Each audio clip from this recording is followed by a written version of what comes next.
watching Sanjay Samuel's speech on the exploitation of college loans by student borrowers, I was able to reflect back on my early college years at Georgia Military College in Millersville. Back in 2001, I began my college career at GMC. I distinctly remember sitting in the financial aid office with my mother, crying as I signed my unsubsidized loan paperwork. You see, somehow I thought that my mother, who was a single parent, had a college fund set aside for me. I was a lackluster student who didn't qualify for many Hope grants or other scholarships, but I still wanted to attend school.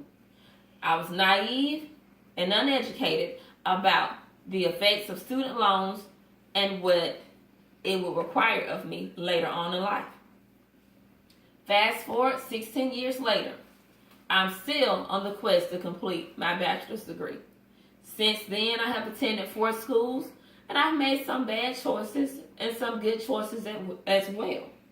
However, my student loan debt has largely increased.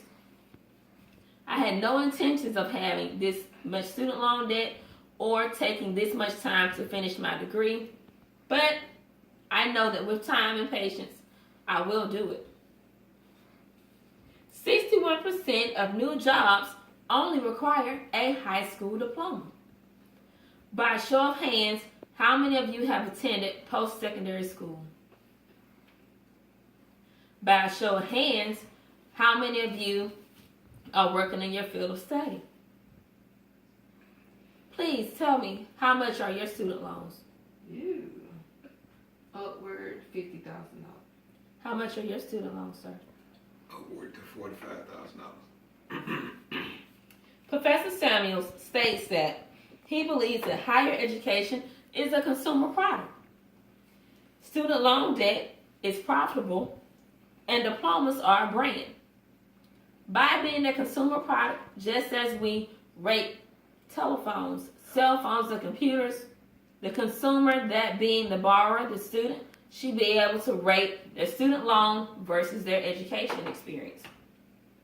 Student loan debt is profitable because students borrow the money from the schools or higher learning institutions or other lenders. By this, the schools are profiting from this amount, and they're also profiting from the interest that the student pays back on the loan. Diplomas are a brand because people are able to view you differently if you have a degree. If you have a degree, you're often put on a pedestal or a higher echelon as those without a degree.